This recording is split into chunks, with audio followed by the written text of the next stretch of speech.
Je retiens trois choses. La première, d'abord, ne pas oublier que la méthode a été un petit peu bafouée, ce manque de collégialité, puisque des membres du gouvernement loyalistes ont reçu cette déclaration qu'à minuit et demi.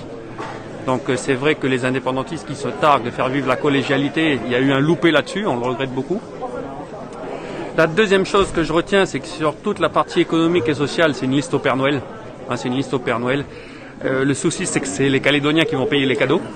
Parce que je ne vois pas comment on peut mettre en œuvre un programme aussi ambitieux, voire hors sol, avec le peu d'argent public qu'on a, sauf à aller ponctionner de dizaines de milliards la poche des Calédoniens qui déjà souffrent de manque de pouvoir d'achat.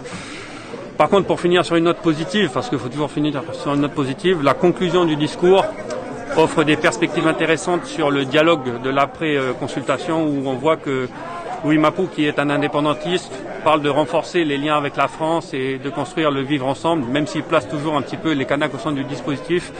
Mais il y a des motifs d'espoir sur la conclusion du discours. Sur les politiques économiques et sociales, à mon avis, là, on rêve beaucoup, quoi.